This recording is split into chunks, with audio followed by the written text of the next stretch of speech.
In 2025, US companies cut more than 1.2 million jobs. That's the worst since the pandemic. And January 2026 was the worst month to start the year since 2009. And in the same month, the number of companies that are planning to hire were extremely low. And here is what nobody is telling you straight. It's not only the jobs that disappearing, but that feeling that being excellent at your job is gonna keep you safe. Because you can be amazing at your job. You can be sitting there doing all the things that you need to do, and someone up there will be looking at the spreadsheet thinking if it makes sense to cut your role right now. I went and I looked at the actual numbers. The layoff numbers, what people are blaming for this, what companies are using as an excuse. A lot of the information, to be honest, is nonsense, but there are some useful statistics that I found and I wanted to share it with you. Because there is also one number that changed how I think about job security in general. And let me probably start with the fact of how big this actually is, because people can hear layoff and they'll think, there are always layoffs. What's so panicking about it right now? 1.2 million cuts last year. That's 58% more than the year before. And it's not really slowing down in any comforting way. This year alone, in the January, more than 100,000 jobs were gone in 1 month. That's the worst month in the last 15 years. And the part that matters for you specifically, it's not like it's cutting down some factory jobs. It's people like me, it's people like you. When Amazon cut 16,000 jobs, they were corporate roles. And obviously a lot of people thinking, yeah, it's all about the automation, but a lot of the jobs that were cut, they were in the thinking part of any process.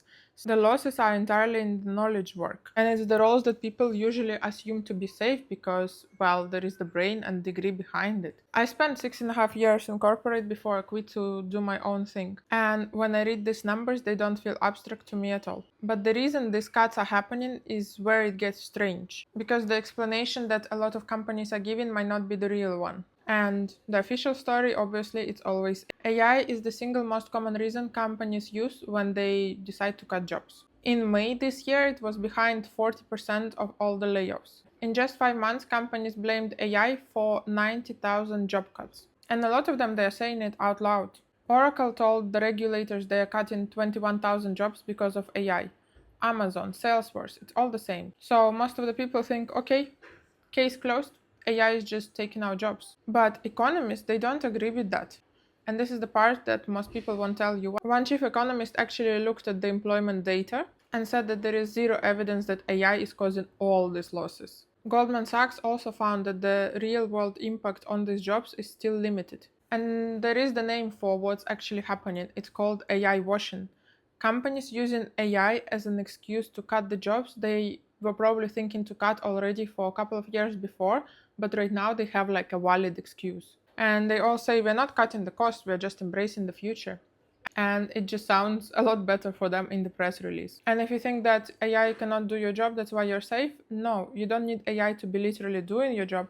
You just need your company to think they can use it as an excuse to cut your job. And a lot of the companies right now actually feel like they are very allowed to do whatever they want with the layoffs because AI is out there. So whether AI replaces you or it just gives your boss an excuse to do so, the effect is the same. Your title is just the thing on the table that can be removed at any point. And all of this obviously raises the question, so if your title is not safe anymore, if your job is not safe anymore, then what is?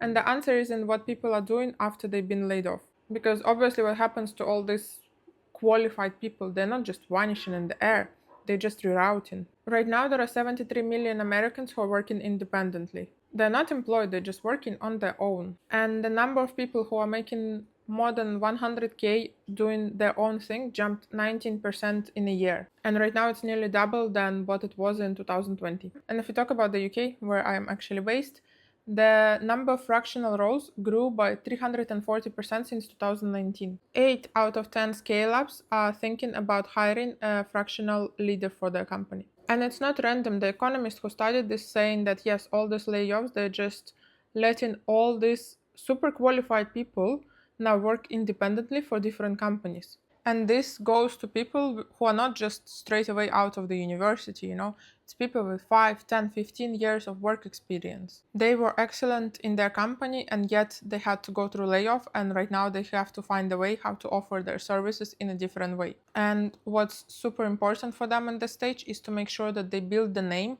outside of the company that they used to work for. Because when they were in the company, obviously everyone knew how amazing they are.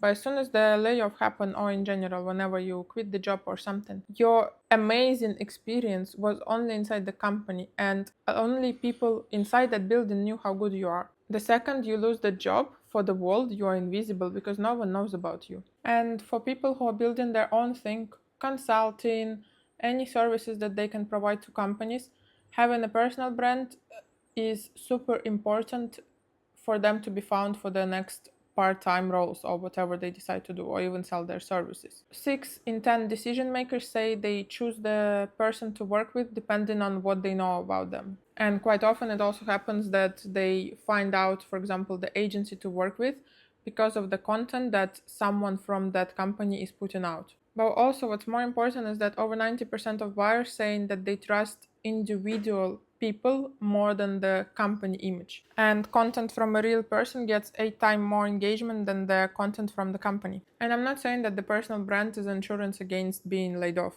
It will not stop the job cuts. But what it does, it makes you an obvious choice in case you have to find something else later on. Because I went through the same thing myself. When I left my job, where I spent 6.5 years, I was managing the department, I had the good title, but once I left that job, I was kind of starting from scratch. My whole reputation at that point lived inside that company, and it was quite scary to go out there without people knowing you. And this is the exact position that layoffs are putting thousands of people right now every month. The expertise that these people have is real, but the proof of it is not transferable, and this is the gap. And if we go back to that number that I was saying in the beginning, that people who are earning 6 figures from doing something by themselves is now almost nearly double.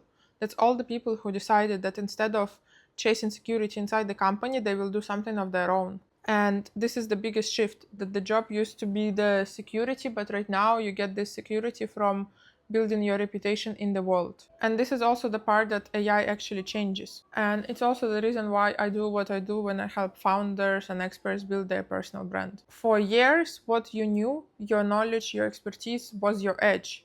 But right now, this edge is completely gone because any information can be found with AI. Probably it might have even more information than what you know. It can sound super credible, it can list the resources, it can do anything just based on the knowledge work. It can create content, it can create reports, it can create research, it can do anything if we talk only about the knowledge part of the work. And that's why your knowledge is not the thing that will make you stand out anymore. So what's left at the end of this? It's you, how you look at the world, how you personally build the strategies, how you personally do some part of thing, your experience, what you lived through, all the different situations that you worked in your area, your name, your judgment, the specific reason why someone would choose to work with you rather than with some cheap AI assisted agent. And it's not a soft skill anymore, to be honest. It's the main leverage that's going to happen, that's going to be more and more important going forward. For example, I work in marketing. You know how many other people do the same thing, and also how many people can do some parts of what I do using AI, but they don't have my experience. They don't know what I would do in the particular situation where the client is struggling, or when the client is about to give up and burn this whole business. AI cannot really understand that connection and don't have the skills that I built over years and years of experience. That's why companies choose to work with me. So in the end, obviously, you can't control the layoffs. They come whenever they come. You've seen the numbers already, and this will keep happening. But you can control one thing. You can make sure that when someone in the market is going to look for someone like you, your name will show up for them. And ideally, they would think about you even before they will start looking for this role. And if you're someone who is brilliant at their job, but no one in the outside world knows about you, this is exactly why I created this channel, to show you how experts, founders, people who are amazing at their job can build credibility and can build their security in this year, in the coming years, and so on. So don't forget to subscribe to this channel, because a lot of things are changing right now. And I genuinely believe that if you build your personal brand, it will be so much easier to weather the storms. I hope this was useful for you. Tracy, say that it was useful for you.